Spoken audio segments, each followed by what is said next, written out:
رب ارحمہما کما ربیانی صغیرا، اے میرے رب، اے میرے پروردگار، تو ان پر رحم فرما، انہوں نے رحمت و شفقت کے ساتھ بچپن میں مجھے پالا تھا، میری پرورش کی تھی۔ 5 باتیں اس آیت کریمہ سے ہمیں معلوم پڑی ہیں جن کی پابندی کرنا ہمارے اوپر لازم اور ضروری ہے، اور ہم یہ سمجھ لیں کہ ہم اولادوں پر، ہم بچوں پر ہمارے ماں باپ کے بے شمار احسانات ہیں، اور انہی احسانات کے بنا پر ہمیں ان کی خدمت کرنا، ان کی اطاعت کرنا، ان کی فرما برداری کرنا، ان کے ساتھ حسن سلوک کرنا، یہ ہم سب کی ذمہ داری ہے۔ لہذا اگر ہمارے ماں باپ ہمارے درمیان میں موجود ہے تو ہم ان کی زیادہ سے زیادہ خدمت کریں، ہم ان کی اطاعت کریں، ہم ان کی فرما برداری کریں، ہم ان کے ساتھ حسن سلوک کریں۔ اللہ رب العالمین نے ہمیں اسی بات کا حکم دیا ہے، اگر ہم نے یہ کام کر لیا تو انشاءاللہ اللہ رب العالمین بھی راضی اور خوش ہو جائے گا، اور ہم سب جانتے ہیں کہ اگر اللہ ہم سے راضی اور خوش ہو گیا تو ہمارا ٹھکانہ اور ہمارا انجام کیا ہوگا۔ لہذا ہم اپنے ماں باپ کو راضی اور خوش رکھنے کی کوشش کریں۔ ایک آخری بات ذکر کر کے میں اپنی بات ختم کروں گا۔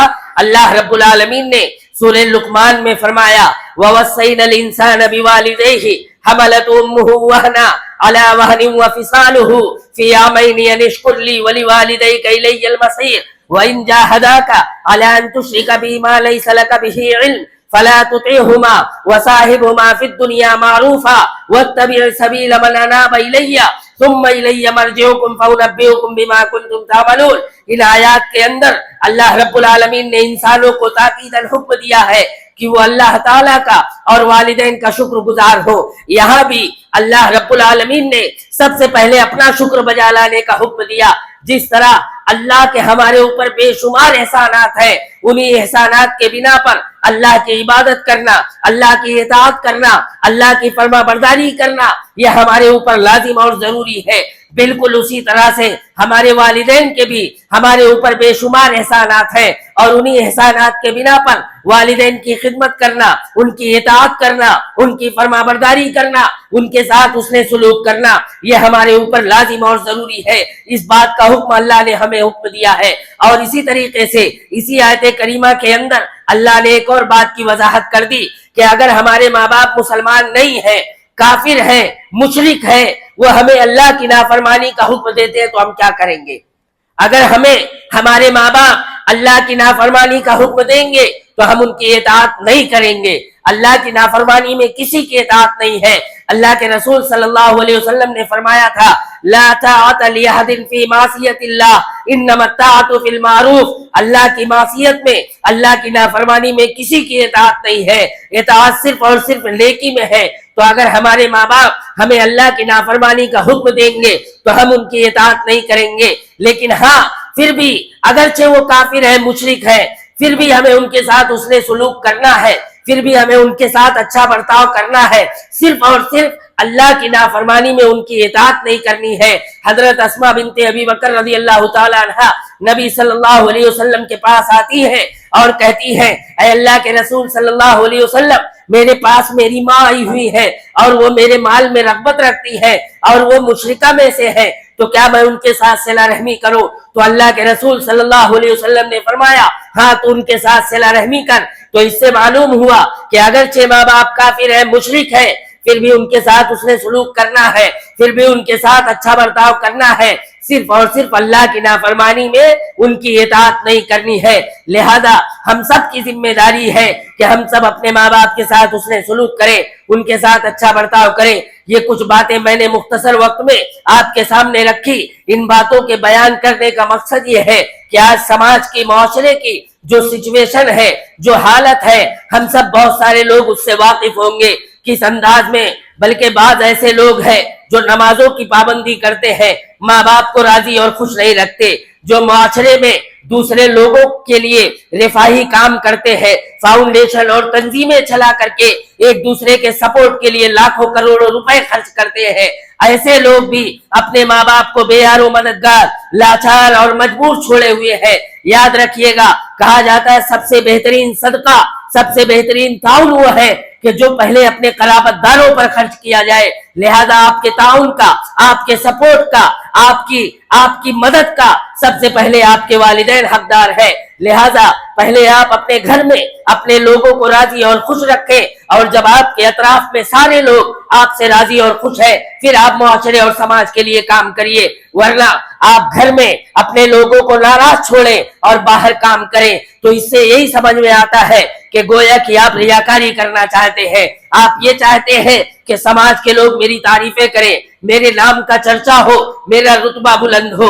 تو یاد رکھیے گا اگر ہماری نیت یہ ہے، ہماری سوچ یہ ہے تو اللہ رب العالمین کو ایسے تعاون کی، ایسے کام کی، ایسے سپورٹ کی ہرگز ضرورت نہیں ہے۔ قیامت کے دن مرنے کے بعد جب وہی ساری چیزیں ہمارے منہ پر مار دیا جائے گا تو ہم کہیں گے ہمیں نصیحتیں کیوں نہیں کی گئی، ہمیں بتایا کیوں نہیں گیا، ہمارے سامنے یہ چیزیں کیوں نہیں لائی گئی۔ تو لہذا آج کے خطبہ جمعہ میں آپ کے لیے پیغام ہے کہ آپ کا سب سے زیادہ آپ کی خدمت کا مستحق آپ کے اپنے والدین ہیں، لہذا انہیں بے یار و مددگار نہ چھوڑیں، ہر طرح سے ان کا خیال رکھیں، ہر طرح سے ان کی دیکھ بھال کریں اور ہر انداز میں ان کی خدمت کرنے کی کوشش کریں۔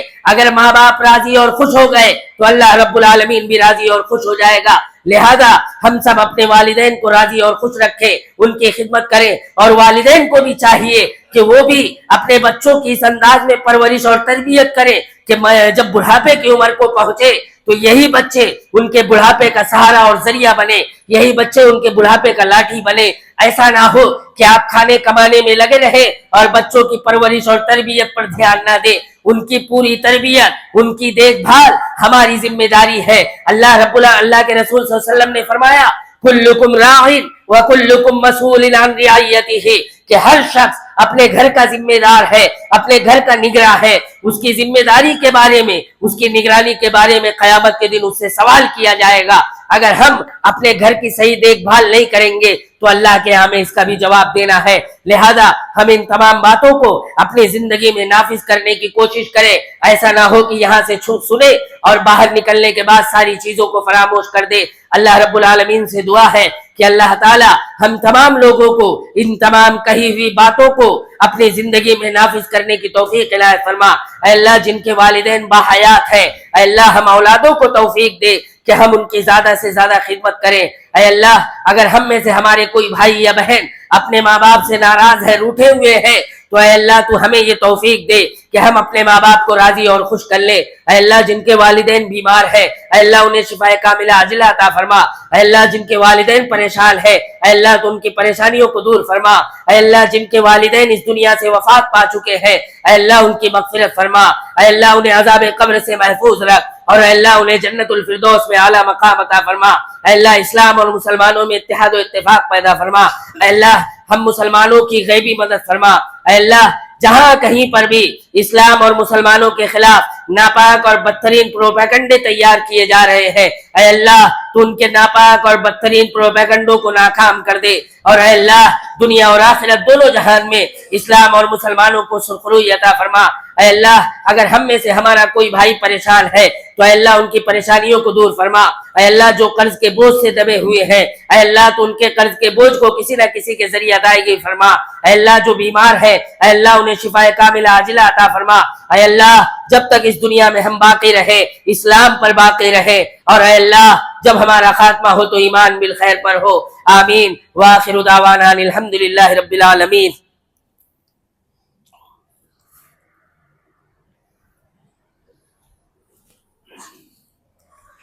الحمد لله نحمده ونستعينه ونستغفره ونعوذ بالله من شرور أنفسنا ومن سيئات أعمالنا، من يهده الله فلا مضل له ومن يضلل فلا هادي له، وأشهد أن لا إله إلا الله وأشهد أن محمدا عبده ورسوله، أما بعد فإن خير الحديث كتاب الله وخير الهدي هدي محمد صلى الله عليه وسلم، وشر الأمور محدثاتها وكل محدثة بدعة وكل بدعة ضلالة وكل ضلالة في النار۔